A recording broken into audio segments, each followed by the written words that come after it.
diabetes. Yang paling khas atau gejala pasiennya pertama adalah pasiennya sering kencing.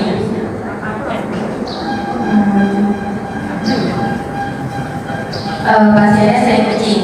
Nah, yang kedua pasiennya cepat lapar, dan yang ketiga sering haus. Saya udah sering banget menemukan pasien datang, dok, kok saya sering kencing ya, saya sering terbangun tengah malam. Nah, jadi kalau sering kencing ini biasanya khasnya adalah bangun tengah malamnya terlalu berlebihan. Kita kan biasanya kalau bangun tengah malam yang agak normal itu 1 sampai 2 kali. Ketika sudah terbangun tengah malam di atas 2 kali, gara-gara sering kencing, hati-hati, itu wajib cek gula. Gitu. Nah, kemudian ada juga gejala lainnya, penurunan berat badan yang secara berlebihan tanpa diketahui penyebabnya apa. Jadi kalau kita merasa nggak enak nih, pola aktivitas kita juga nggak berlebihan, tapi kok berat badan kita tiba-tiba berkurang ya, dan kita nggak tahu nih, nggak ada demam, nggak ada apa-apa. Hati-hati, penyebab penurunan badan berlebihan dalam waktu cepat itu salah satunya juga gejala dari diabetes.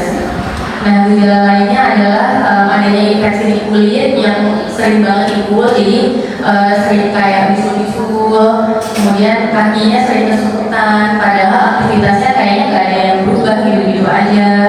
Terus penglihatannya kabur, infeksi dan kulitnya sering lembab, jadinya pasiennya sering keputihan dan sering gatal di daerah kemaluannya. Nah, keluhan lainnya adalah cepat lemas. Kenapa cepat lemas? Ya karena tadi gula darahnya di dalam darah tinggi, tapi saya nggak bisa pakai gulanya. Gitu. Nah, biar nanti si gulanya itu bisa masuk ke dalam darah, ya salah satunya harus dibantu dengan obat. Kemudian keluhan lainnya adalah mudah mengantuk. Nah, terus ini juga luka sulit sembuh.